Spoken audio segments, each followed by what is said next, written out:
Assalamualaikum warahmatullahi wabarakatuh. Halo sahabat RSMY, saya Debbie dalam Ngobras, Ngobrol Asik Sehat, suatu program edukasi yang dapat memberikan sahabat banyak informasi dan tip-tip kesehatan langsung dari ahlinya.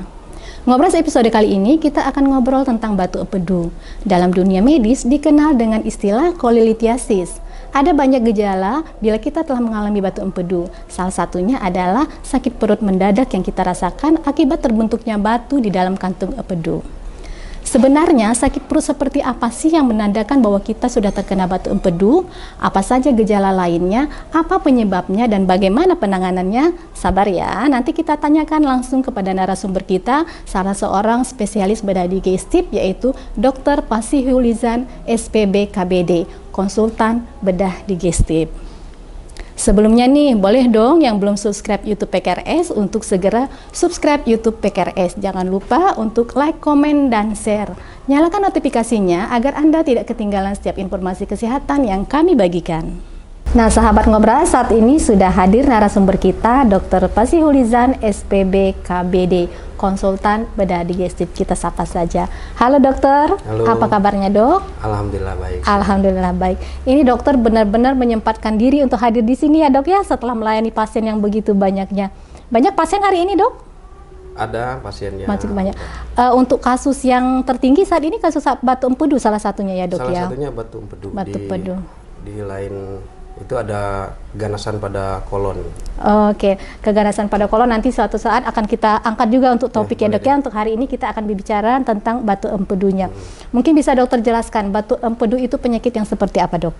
Jadi batu empedu sendiri kalau dari definisinya ya batu yang ada di dalam kantong empedu. Oke. Jadi untuk memahami definisi itu sendiri sebenarnya kita harus memahami sedikit masalah anatomi. Jadi empedu itu diproduksi di dalam hati atau lever, kemudian dia masuk ke usus 12 jari atau duodenum melalui suatu saluran yang dinamakan sebagai saluran empedu. Nah, kemudian apabila kita dalam kondisi berpuasa maka akan ditampung di dalam kantong empedu.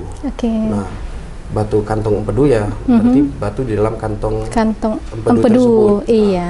Jadi di lain pihak ada juga namanya batu saluran empedu. Itu dua hal yang berbeda. Dua hal yang berbeda. Selain lokasinya dok, batu empedu dengan batu saluran empedu perbedaannya selain dari lokasi di mana letak perbedaan mendasarnya dok? Ya, perbedaannya selain dari lokasi bahwa dia memiliki gejala yang berbeda. Oke, jadi gejalanya juga berbeda ya dok ya? Seperti apa dok? Jadi dari batu empedu dominan dengan nyeri. Batu Tapi kalau pada di saluran, karena itu ada aliran empedu dan alirannya tersumbat karena batu dapat menyebabkan pasien menjadi kuning. Oh kuning gitu ya. Jadi kalau batu empedu gejalanya lebih kepada sakit perut nyeri gitu ya dok ya. Kalau di saluran empedu itu lebih kepada terlihat fisiknya kulitnya kuning gitu ya dok ya. Oke, jadi selain lokasi gejalanya juga berbeda antara batu empedu dan batu saluran empedu gitu ya dok ya. Jadi, terus ini apa penyebabnya dok? Penyebab dari penyakit batu empedu ini tadi? Nah jadi kalau masalah penyebab berarti kita ke faktor risiko. Faktor risikonya dok. Paling banyak itu dari diet ya. 80% batu empedu merupakan batu kolesterol. Batu kolesterol. Jadi dengan diet yang tinggi kolesterol seperti goreng, minyak, santan atau apa namanya daging jeroan. Nah tentunya yang semakin tinggi diet kolesterol kita maka kemungkinan untuk kena penyakit kantong empedu itu batu empedu itu lebih tinggi. Batu empedu. Jadi penyebabnya lebih pada pola makan ya dok ya. Apa yang kita konsumsi itu tadi makanan yang tinggi kolesterol ya dok ya, yang bisa menyebabkan terjadinya batu pada batu empedu gitu ya dok ya. Oke baik dokter. Faktor resiko batu empedu selain yang tadi dokter sebutkan ada yang lain lagi dok? Ya jadi faktor resiko ada yang namanya 4F kalau dulu kita belajar itu. Female, 40, fertile, sama fat. Jadi wanita itu lebih dari laki-laki. Kemudian usia 40 tahunan, kemudian usia subur, wanita usia subur dan yang mengalami obesitas, memiliki risiko yang lebih tinggi. Ini menarik sekali dok, ternyata perempuan lebih beresiko untuk terkena batu empedu dibandingkan laki-laki, dan usia 41 tahun ke atas itu resikonya lebih tinggi ya dok ya dibanding usia di bawah. Ini mungkin bisa dijelaskan kenapa ini dok? Nah kalau perempuan dibanding laki-laki mungkin karena pengaruh hormonal. Pengaruh hormonal. Jadi hormon kewanitaan itu menjadi faktor predisposisi untuk terjadinya pengendapan batu. Jadi hormon pada perempuan ini lebih menyebabkan terjadinya apa tadi dok, predisposisi untuk terjadinya batu. Kemudian kalau usia dok? Kalau usia mungkin pengaruh ke diet dan paparan dari lemaknya. Tapi itu tidak menutup kemungkinan di usia di bawah 40-an bisa terkena batu empedu dokter? Bisa sekali. Jadi bisa sekali. Bukan faktor utama yang usia tadi kan. Jadi memang tetap aja dietnya. Jadi usia muda saya pernah menemukan yang usia di bawah 20 tahun malah sudah ada batu empedu. Usia di bawah 20 tahun itu sudah terkena batu empedu. Dan ini kasus ini perempuan atau laki-laki dok? Bisa laki-laki, bisa perempuan. Bisa perempuan, tergantung dari pola makan dietnya tadi ya dok ya, bagaimana. Kemudian untuk dua faktor tadi lagi dok, selain jenis kelamin dan usia, tadi ada bukan obesitas ya tentunya. Dengan dietnya pasti tinggi kolesterol toh. Perempuan dengan usia subur dan memiliki berat badan yang berlebih itu faktor risikonya lebih tinggi ya dok ya untuk terkena batu empedu. Baik, dokter tadi sudah salah satu gejala yang dokter jelaskan untuk terjadinya batu empedu itu bisa dilihat dari sakit nyeri atau sakit perut ya dok ya. Gejala lainnya apa dok selain itu? Jadi gejala yang khas yang untuk batu empedu itu seseorang yang merasa nyeri perut setelah makan. Nyeri perut setelah makan. Makan yang bersantan, berminyak atau gorengan, tiba-tiba nyeri perut. Yang menjalar ke perut sebelah kanan atas, ke punggung belakang, bahkan ada yang sampai ke bahu sebelah kanan. Itu yang khasnya.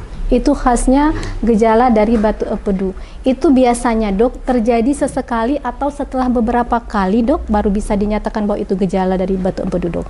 Jadi kalau diagnosa pasti ya itu dari pemeriksaan USG. Tapi kalau gejalanya berulang, boleh itu kita ada suatu kecurigaan. Mungkin suatu batu kan.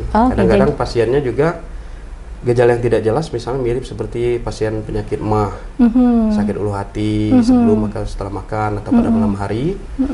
Ternyata secara tidak sengaja waktu di USG ternyata ada batunya gitu.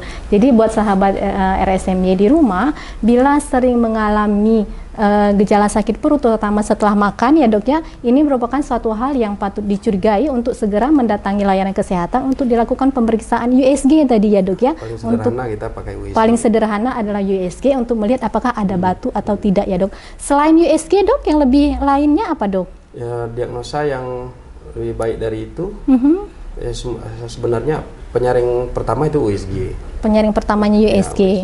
Jadi dengan USG itu sudah bisa terlihat ya dok ya. Kalau masih belum terlihat ada pemeriksaan seperti MRCP. MRCP itu apa dok? Jadi MRCP itu merupakan pemeriksaan MRI secara umum, tapi dia khusus pada untuk saluran empedu dan pankreas. Jadi singkatannya magnetic resonance cholangiopankreatikografi.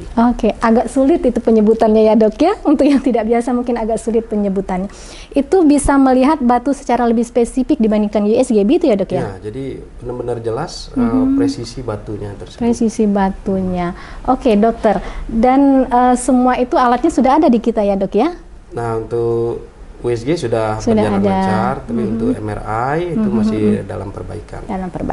Dan memang tidak semua pasien dalam penegakan diagnosanya membutuhkan MRI ya dok ya, cukup dengan USG saja. Baik dokter, kalau pasien sudah terdiagnosa batu empedu, ini pengobatannya atau prosedur tindakannya ini pasien diapain gitu dok? Jadi untuk batu empedu lebih ke gejala gangguan. Dilihat gejala gangguannya apabila ada gangguan, maka dia memerlukan tindakan ya. Karena kita bandingkan antara fungsi kantong tersebut yang hanya sebagai penampung sementara cairan empedu, sedangkan dengan gangguan yang parah dapat mengganggu kualitas hidup kita. Jadi apabila sudah nyeri dan mengganggu kualitas hidup, lebih baik dilakukan operasi pengangkatan kantong empedu. Tapi Apabila tidak nyeri, mungkin tidak perlu sampai dilakukan operasi. Operasi. Jadi cukup dengan minum obat saja, Dok? Ya, jadi indikasi untuk operasi itu ada yang mutlak, ada yang opsional. Oke, iya. Yang bergejala, itu sebaiknya dilakukan tindakan operasi. Tapi kalau tidak bergejala, boleh dengan obat-obatan. Oke, itu apakah berat atau besar diameter batunya itu juga mempengaruhi, Dok? Cukup minum obat saja atau membutuhkan tindakan operasi? Ya, jadi lebih ke gangguannya. Oh, dilihat besar dari mungkin dia lebih mengganggu dengan simptom rasa nyeri yang lebih hebat. Mungkin itu.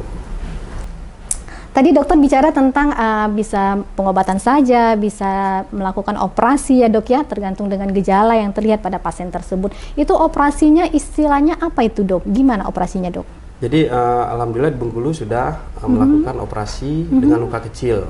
Atau operasi lubang kunci yang lazimnya disebut sebagai tindakan laparoskopi kolecystektomi. Laparoskopi Sistektomi. Sistektomi, oke. Itu gimana tindakan operasi laparoskopi itu, Dok? Seorang dokter memasukkan kamera melalui satu lubang kecil ukuran 1 cm di bawah pusat, kemudian memasukkan alat stick untuk melakukan tindakan pada 2 lubang yang lain yang ukurannya kurang lebih setengah senti. Jadi dengan guiding kamera dan melalui layar monitor, kita mengangkat kantong empedu di dalam perut. Jadi banyak keuntungannya dari tindakan tersebut. Keuntungannya apa itu, Dok? Jadi dari pertama operasinya lebih cepat. Waktunya lebih cepat ya, Dok ya. Kemudian masa pemulihannya juga lebih cepat. Biasanya pasien saya rawat 1 hari. Kalau sudah perbaikan, besoknya saya pulang. Sudah bisa pulang. Jadi hanya cukup dirawat 1 hari saja setelah operasi itu sudah bisa pulang ya, Dok ya. Kemudian nyerinya pun itu tentunya dengan luka yang kecil dia lebih minimal dibandingkan dengan luka laparotomi yang besar. Jadi nyerinya sangat jauh berkurang. Nyerinya juga sangat jauh berkurang, pasiennya juga bisa mobilisasi dengan lebih cepat ya, Dok ya. Ini termasuk operasi kecil berarti, Dok? Jadi sebenarnya operasi besar dengan luka operasi yang kecil. Jadi dia sebenarnya operasi besar tapi dengan luka operasi yang kecil ya. Sudah sebegitu canggihnya teknologi kesehatan saat ini ya, Dok ya. Dan kita sudah ada itu ya, Dok ya, untuk saat ini sudah melakukan tindakan operasi seperti itu. Mungkin dalam 2 tahun ini mungkin sekitar 250 pasien sudah kita kerjakan. Dalam 1 tahun ini kita sudah mengerjakan sebanyak itu, Dok. Masya Allah. Ini kita bukan senang dengan banyaknya pasien ya, Dok ya, tapi banyaknya yang bisa kita bantu dengan tindakan ini. Jadi pasien tidak harus jauh ke luar provinsi ya, Dok ya, bisa mendapatkan tindakan ini cukup di Bengkulu saja. Jadi cukup mengurangi angka rujukan kita. Betul, angka rujukan. Selalu kita rujuk, kalau tidak ke Jakarta, Palembang atau ke Padang, sekarang sudah kita atasi sendiri. Sudah bisa diatasi di sini, jadi juga lebih hemat dananya untuk pasien, lebih waktunya juga lebih efisien ya, Dok ya, kalau dilakukan di Bengkulu saja. Baik, Dokter. Untuk tindakan laparoskopi tadi, Dok, atau tindakan yang membutuhkan tindakan operasi untuk penghancuran atau pengangkatan batu empedunya tadi. Kalau ini sudah indikasi harus dioperasi, tapi tidak dilakukan pengangkatan batu empedunya, ini kira-kira efeknya gimana untuk pasien, Dok? Karena mungkin tidak semua pasien siap, tidak semua pasien berani untuk dilakukan tindakan ini gimana, Dok? Nah, menurut saya yang pertama yang jelas karena dia simptom bergejala nyeri, ya tentunya mengganggu kualitas hidup. Jadi untuk apa kita mempertahankan sesuatu yang akhirnya nggak berani makan apa-apa kan? Karena rasa nyeri yang ditimbulkan. Nanti efeknya takut lebih buruk gitu ya, Dok ya. Yang kedua, batu itu kan bisa batu yang turun atau batu sekunder namanya ke saluran. Jadi kalau batu masuk ke saluran empedu bisa menyebabkan pasien kuning.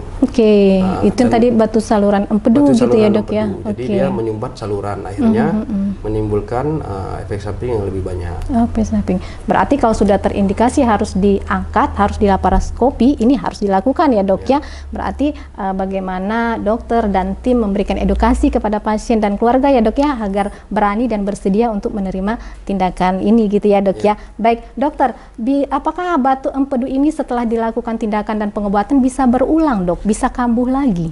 Kalau batu empedu di kantong empedu tentunya tidak akan terjadi lagi karena kantong sudah diangkat. Sudah diangkat tadi, tidak ada tempatnya lagi gitu ya dok ya. Tapi untuk batu saluran masih memungkinkan kalau memang dietnya tetap tinggi kolesterol. Oh oke, begitu. Jadi kalau batu empedu tidak akan terulang karena kantong empedunya sudah diangkat, tidak ada lagi tempat batunya. Kalau saluran, itu salurannya tidak diangkat ya dok ya? Saluran ya tentunya tetap dipakai untuk mengalirkan. Nah, jadi bisa terjadi, bisa berulang. Jadi mengatasinya mungkin dengan dietnya tadi yang harus dirubah. Oke, baik dokter. Dok, gimana kalau kantong empedunya sudah diangkat? Ini efek sampingnya, resiko untuk pasiennya gimana ini dok? Jadi saya awali dengan bahwa kita bisa hidup sehat tanpa kantong empedu. Oke, kita bisa hidup sehat tanpa batu empedu. Tanpa kantong empedu. Nah, ya, jadi masalah efek samping itu banyak yang ketakutan menyebabkan gangguan ke organ lain, sebenarnya tidak ya. Tidak ya dok. Jadi saya selalu mengumpamakan bahwa kantong empedu itu seperti penampungan air di rumah. Apa saya nggak nyebutkan merek, mungkin Tedmon atau apa seperti itu. Nah, jadi banyak rumah-rumah yang nggak punya Tedmon, nggak punya penampungan air. Betul. Nah, itu nggak jadi masalah. Nggak masalah. Yang penting sumurnya masih ada airnya gitu ya dok ya. Jadi kalau orang dengan tanpa kantong empedu berarti cairan empedu itu dari hati langsung melalui saluran masuk ke dalam usus 12 jari, tidak ditampung lagi di penampungan sementara. Jadi ada beberapa, secara teoritis ada namanya post cholecystectomy syndrome.